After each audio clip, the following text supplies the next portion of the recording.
व्यवस्था जन्म लेती है। वो राजनीतिक व्यवस्था जन्म लेकर ऐसे अद्भुत और अभूतपूर्व काम करती है जो इस देश की राजनीति में कोई सोचा नहीं था। इस पार्टी को ख़त्म करने के लिए फिर सारे चारों तरफ से षड्यंत्र होते हैं। ये पार्टी भगवान की कृपा से, जनता के आशीर्वाद से सर्वाइव करती है, फाइट करती है। जब ये इस पार्टी को रोक नहीं पाते तो उनके सारे लीडर्स को जेल में डाल देते हैं। सारे लीडर्स को जेल में डाल देते हैं 2-2 साल से। तो ऐसी परिस्थिति में न्यायालय का ऐसा जो आदेश, ऑर्डर आया है, वो निश्चित रूप से बहुत सुखदायी है। और मेरा ये मानना है कि पार्टी इंपॉर्टेंट नहीं होता है, देश इंपॉर्टेंट होता है। देश के हित में ये बहुत ज़रूरी है कि कोई तानाशाह आकर किसी एक पार्टी को, किसी विपक्षी दल को इस तरीके से खत्म करने का प्रयत्न ना करे। इसलिए ऐसे जजमेंट्स देश के इतिहास में स्वर्ण अक्षरों पे लिखे जाने चाहिए। लेकिन ईडी के जिस कार्रवाई को अवैध और गलत करार दिया, उस मैटर को सुप्रीम कोर्ट ने लार्जर बेंच को ट्रांसफर किया है, उस पर क्या उम्मीद है आप लोगों को? देखिए, आपको समझना पड़ेगा, सेक्शन 19 जो है अरेस्ट के प्रीमाइसेस सेट करती है। सेक्शन 45 में बेल के प्रीमाइसेस सेट होते हैं।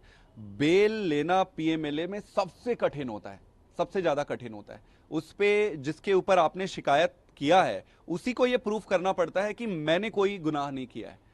तो आप अरेस्ट के ग्राउंड्स हैं उसको तो इजी रखा हुआ है, और बेल के ग्राउंड को आपने कठिन रखा हुआ है। ये बहुत बड़ी डिस्क्रिपेंसी है इस पूरे प्रोसेस पे। तो ऑनरेबल कोर्ट ने इसको लार्जर बेंच को रिफर किया है। और स्वाभाविक है, प्रश्न क्या था सुप्रीम कोर्ट के सामने? सुप्रीम कोर्ट के सामने प्रश्न ये था कि क्या ये पूरे का पूरा अरेस्ट इलीगल है, पूरे का पूरा।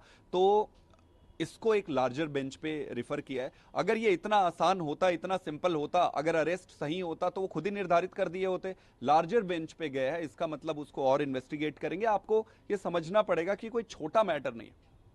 दिल्ली पर क्या?